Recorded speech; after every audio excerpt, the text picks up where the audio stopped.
I'm DeWitt Jones. For 20 years, I worked for National Geographic, photographing stories all over the globe, creating extraordinary visions. I learned a great deal from these visions about society, about geography, about people. But the vision that most changed my life was not photographic. It was an attitude, a perspective that exists at the core of the geographic. A vision so simple, yet so profound. A vision I'd like to share with you. Celebrate what's right with the world.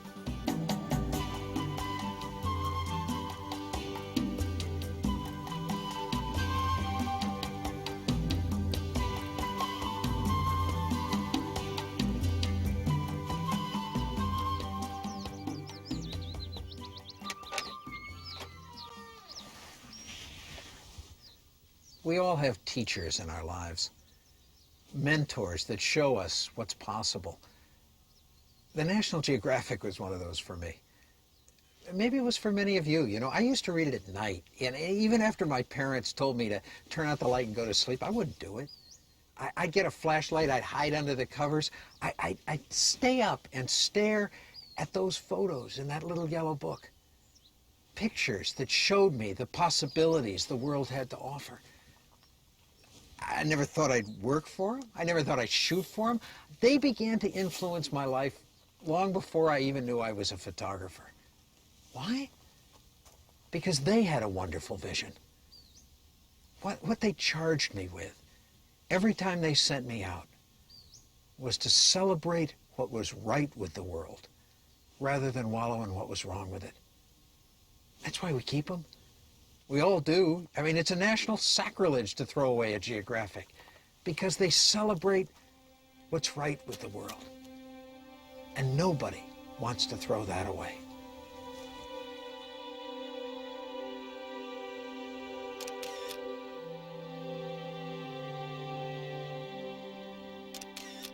When I was growing up, I used to hold that maxim, I won't believe it until I see it.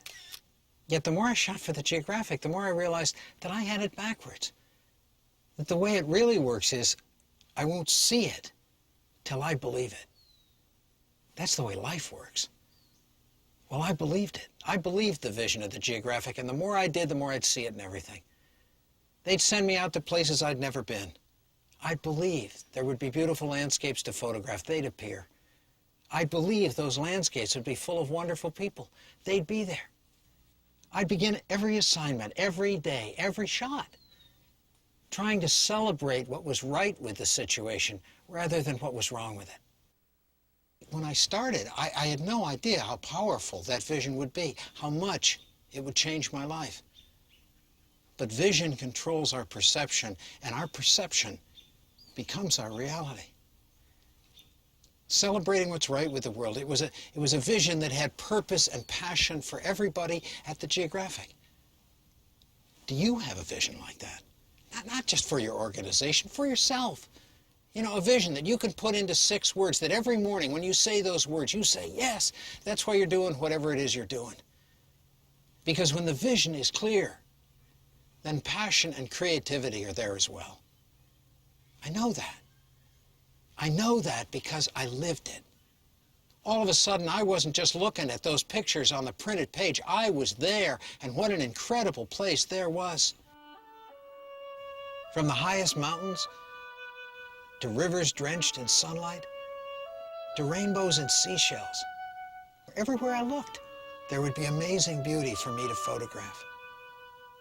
And in the Geographic's view, man was an integral part of that beauty. Not something separate, just as beautiful, just as magical as anything else on the planet. And when I celebrated the best in people, I could see that. I could see it in the faces of those at work, or the body language of those at play, those in their youth, or in their age. Can you believe this guy? I thought this was going to be a good shot before he smiled. I would see it. I would see that light that shines not on us, but from within us. From within us when we trust enough to let it out. It was the same light I'd seen in nature that didn't have to trust to expose itself, but just graced us every day with the delicacy of a flower or the fading light on Half Dome.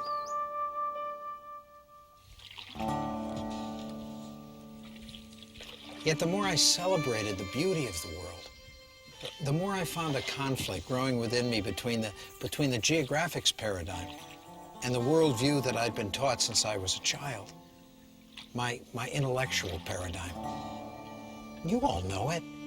The law of the jungle, eat or be eaten, my win is your loss, second place is the first loser. We live in that paradigm all the time. A world based on fear and scarcity and competition. It's true if you choose to believe it, but it wasn't what nature was showing me. Nature was showing me incredible beauty standing just beyond the rat race, saying, hello, hello. All was there, if I was open enough to see it. I mean, come on, nature never stood in front of a forest and said, there is one great photograph hidden here. One photographer will find it and the rest of you will be hopeless losers. Nature said, how many rolls you got to win? Bring it on. Bring it on, I'll fill them up. I'll fill them up with layers of beauty and possibility beyond anything you've ever imagined, right down to my tiniest seed.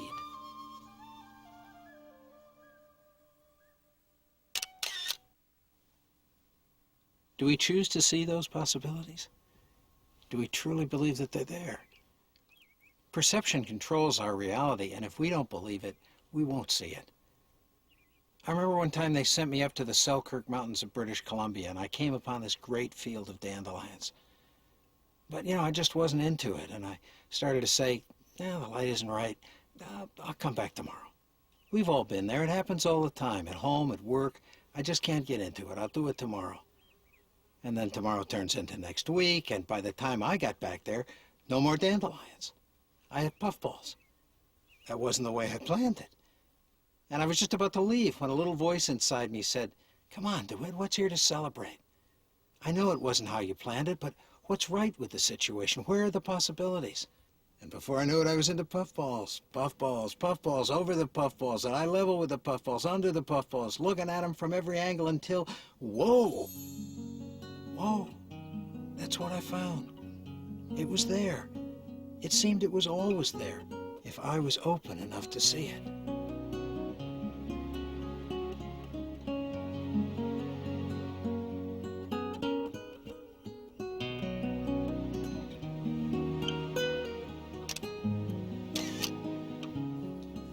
The more I shot for the geographic, the more I realized what a powerful force our vision can be.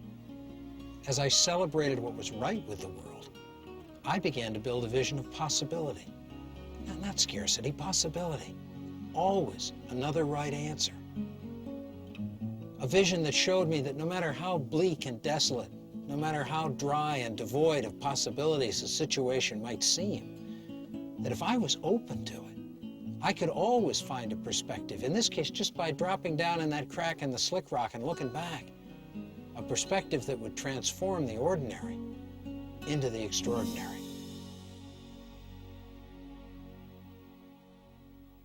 How open to possibility does our vision allow us to be? Open. I mean, really open, even when we think we know what the answer will be. I was shooting recently in Marine World, and I'd gotten the shots of the whales and the dolphins, and I'm heading back to the car, and I saw this kid standing in front of the dancing fountains. Dancing fountains, where the water comes out of one, goes up and goes into the other and up and into the next one. And this kid had his hand on the source. And he was ready, and so was I. And he was waiting, and so was I. And I knew what that answer would be, and I nailed it. But I'm not putting on the brakes. I'm not taking my eye off the viewfinder. I'm staying open. Because if I didn't, if I thought this was it, I never would have seen this one.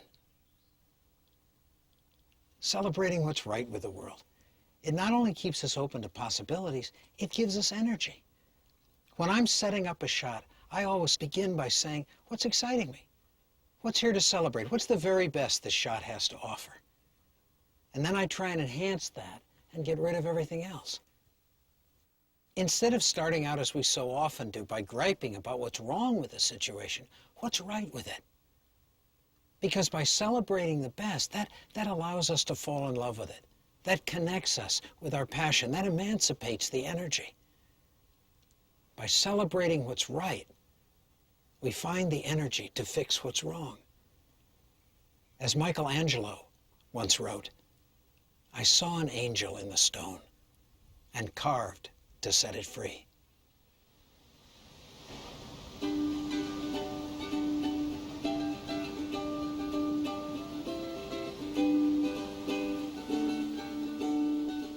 The right vision.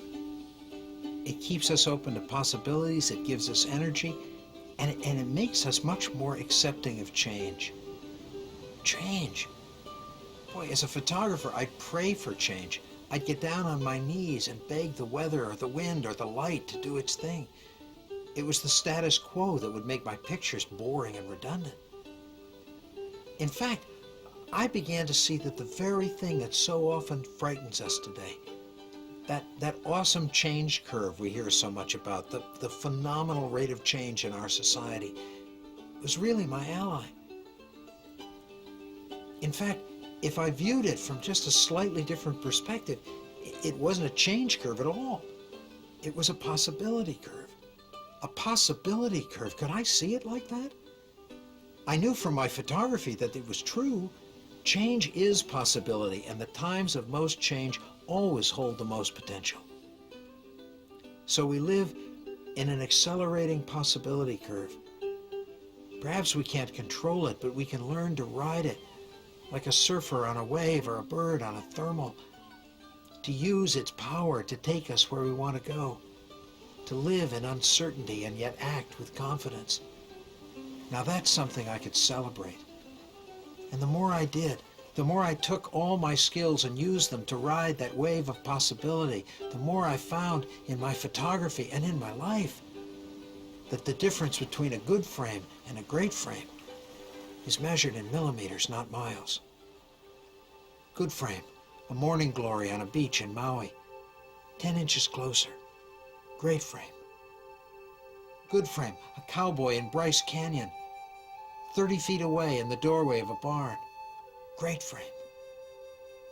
Good frame, sunset on the Golden Gate Bridge with the new moon rising. How could it get any better? 15 minutes later. Great frame.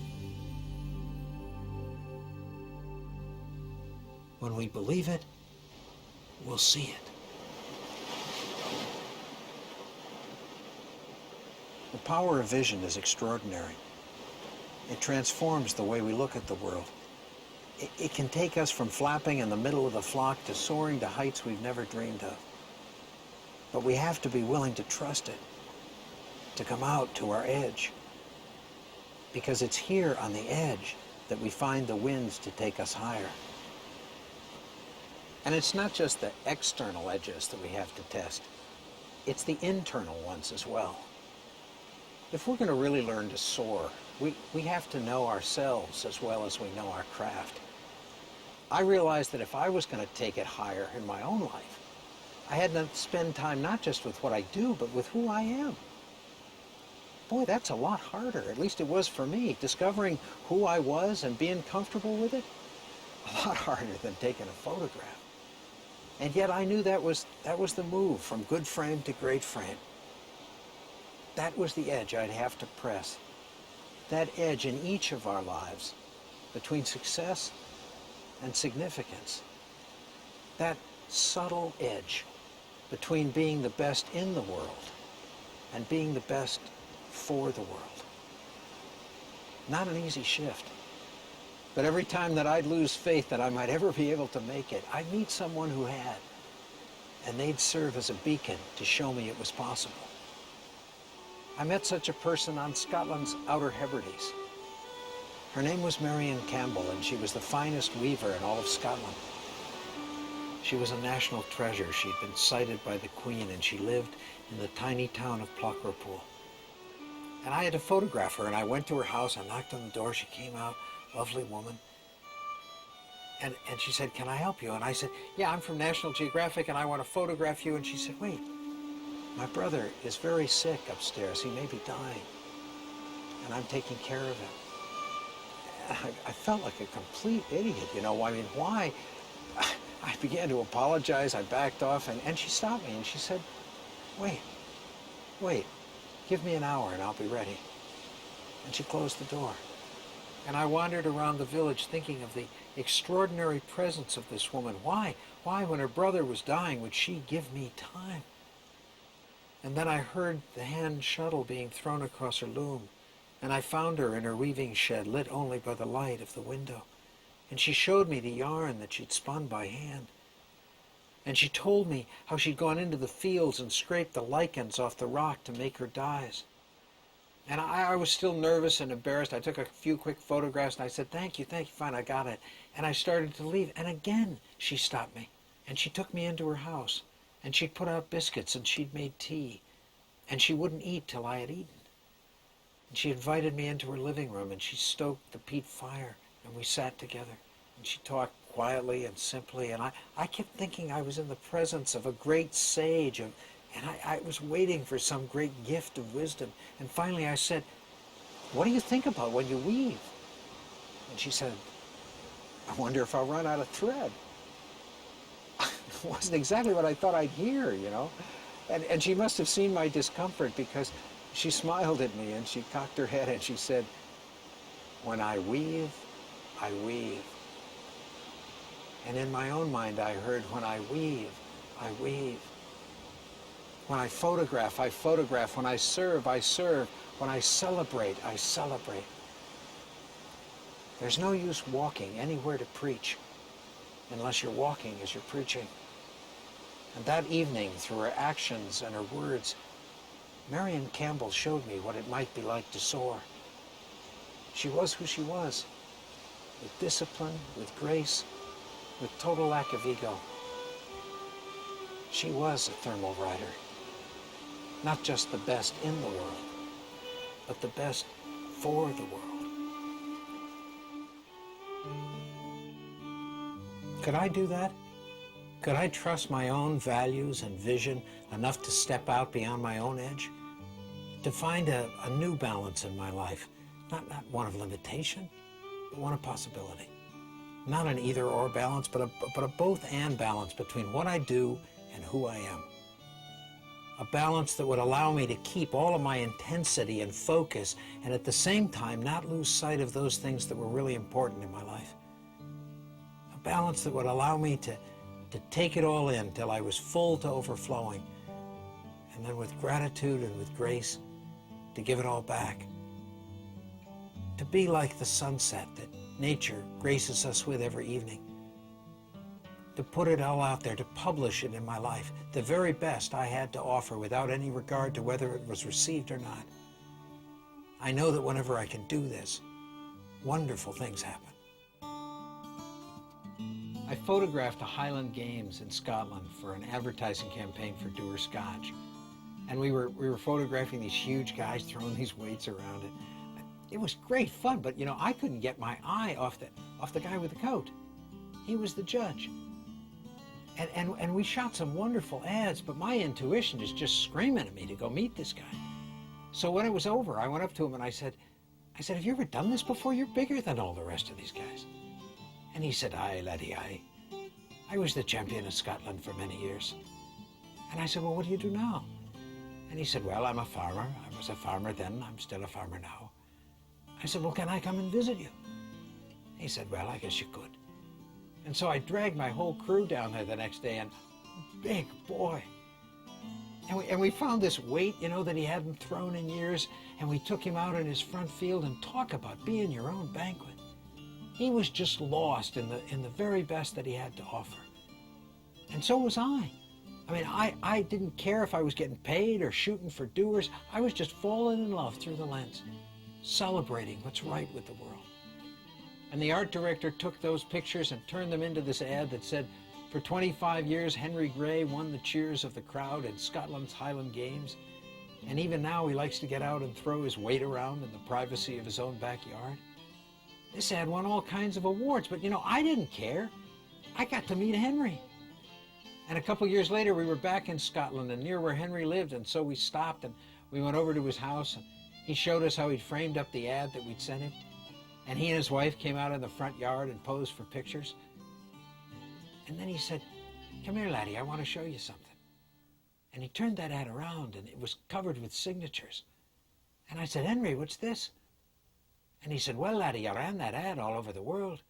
And all of my relations in New Zealand and Australia and the US, they all saw it, and they all called, and they said, 'Henry, is that you?' And I said, 'Aye, it's me.' And they said, 'Well, we think we better come back and check on you.' And so because of that ad, they had the first Grey Clan reunion in more than 200 years. We never know where it's going to go when you publish it in your life, when you give it all back. You just have to do it and believe.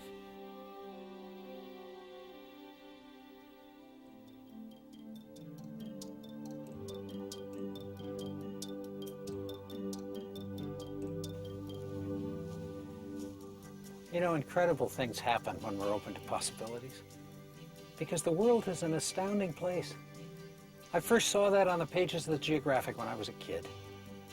We can see it now, every day, if we're open enough to it.